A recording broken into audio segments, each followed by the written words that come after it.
جب بات فیصل کر دی جائے گی اور وہ غفلت میں پڑے ہوئے ہیں اور ایمان نہیں لاتے۔ ہم ہی زمین کے اور جو لوگ اس پر بستے ہیں ان کے وارث ہوں گے اور ہماری ہی طرف ان کو لوٹنا ہوگا۔ اور کتاب میں ابراہیم کا ذکر کرو، بے شک وہ نہایت سچے تھے، پیغمبر تھے۔ جب انہوں نے اپنے باپ سے کہا کہ ابا، آپ ایسی چیزوں کو کیوں پوچھتے ہیں جو نہ سنیں اور نہ دیکھیں اور نہ آپ کے کچھ کام آ سکیں؟ ابا، مجھے ایسا علم ملا ہے جو آپ کو نہیں ملا، تو میرے ساتھ ہو جائیے، میں آپ کو سیدھی راہ پر لے چلوں گا۔ ابا، شیطان کی پوجا نہ کیجیے، بے شک شیطان اللہ کا نافرمان ہے۔ ابا، مجھے ڈر لگتا ہے کہ آپ کو اللہ کا عذاب آ پکڑے تو آپ شیطان کے ساتھی ہو جائیں۔ اس نے کہا کہ ابراہیم، کیا تو میرے معبودوں کے خلاف ہے؟ اگر تو باز نہ آئے گا تو میں تجھے سنسار کر دوں گا اور تو ہمیشہ کے لیے مجھ سے دور ہو جا۔ ابراہیم نے سلام علیکم کہا اور کہا کہ میں آپ کے لیے اپنے پروردگار سے بخشش مانگوں گا، بے شک وہ مجھ پر نہایت مہربان ہے، اور میں آپ لوگوں سے اور جن کو آپ اللہ کے سوا پکارا کرتے ہیں ان سے کنارہ کرتا ہوں اور اپنے پروردگار ہی کو پکاروں گا۔ امید ہے کہ میں اپنے پروردگار کو پکار کر محروم نہیں رہوں گا۔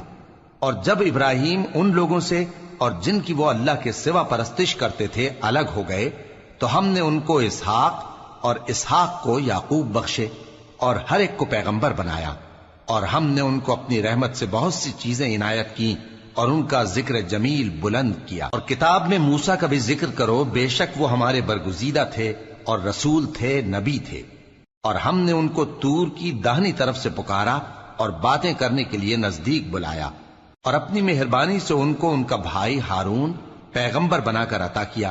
اور کتاب میں اسماعیل کا بھی ذکر کرو، وہ وعدے کے سچے اور رسول تھے، نبی تھے، اور وہ اپنے گھر والوں کو نماز اور زکوٰۃ کا حکم کرتے تھے اور اپنے پروردگار کے ہاں پسندیدہ تھے۔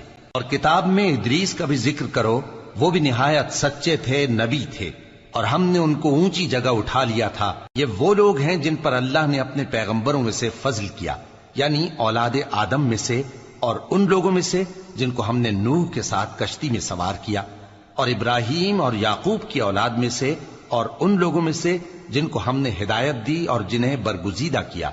جب ان کے سامنے ہماری آیتیں پڑھی جاتی تھیں تو سجدے میں گر پڑتے اور روتے رہتے تھے۔ پھر ان کے بعد چند ناخلف ان کے جانشین ہوئے جنہوں نے نماز کو ضائع کر دیا اور خواہشات نفسانی کے پیچھے لگ گئے، سو ان قریب ان کو گمراہی کی سزا ملے گی۔ ہاں، جس نے توبہ کی اور ایمان لایا اور عمل نیک کیے تو ایسے لوگ بہشت میں داخل ہوں گے اور ان کا ذرا نقصان نہ کیا جائے گا، یعنی ہمیشہ کی بہشتوں میں جس کا اللہ نے اپنے بندوں سے وعدہ کیا ہے کہ جو ان کی آنکھوں سے پوشیدہ ہے۔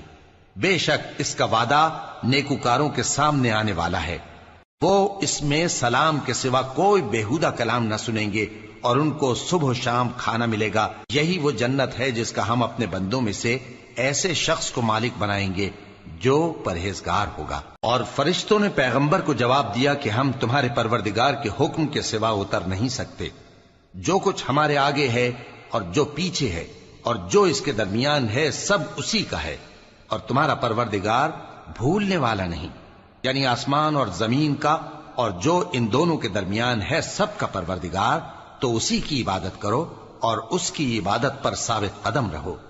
بھلا تم کوئی اس کا ہم نام جانتے ہو؟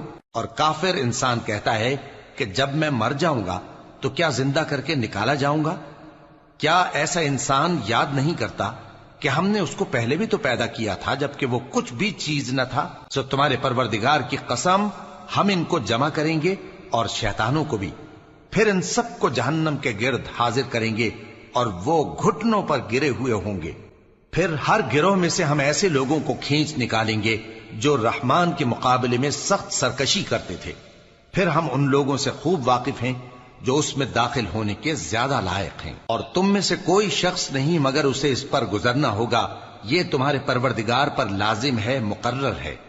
پھر ہم پرہیزگاروں کو نجات دیں گے اور ظالموں کو اس میں گھٹنوں کے بل پڑا ہوا چھوڑ دیں گے۔ اور جب ان لوگوں کے سامنے ہماری آیتیں پڑھی جاتی ہیں تو جو کافر ہیں وہ مومنوں سے کہتے ہیں کہ دونوں فریق میں سے مکان کس کے اچھے اور مجلسیں کس کی بہتر ہیں، اور ہم نے ان سے پہلے بہت سی امتیں ہلاک کر دیں، وہ لوگ ان سے ٹھاٹ باٹ اور نمود و نمائش میں کہیں اچھے تھے۔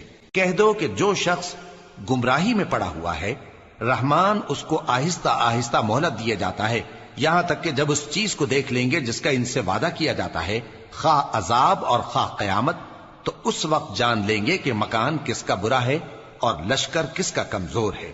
اور جو لوگ ہدایت یاب ہیں اللہ ان کو زیادہ ہدایت دیتا ہے، اور نیکیاں جو باقی رہنے والی ہیں وہ تمہارے پروردگار کے ہاں صلے کے لحاظ سے خوب اور انجام کے اعتبار سے بہتر ہیں۔ بھلا تم نے اس شخص کو دیکھا جس نے ہماری آیتوں سے کفر کیا اور کہنے لگا کہ اگر میں ازسر نو زندہ ہوا بھی تو یہی مال اور اولاد مجھے وہاں ملے گا؟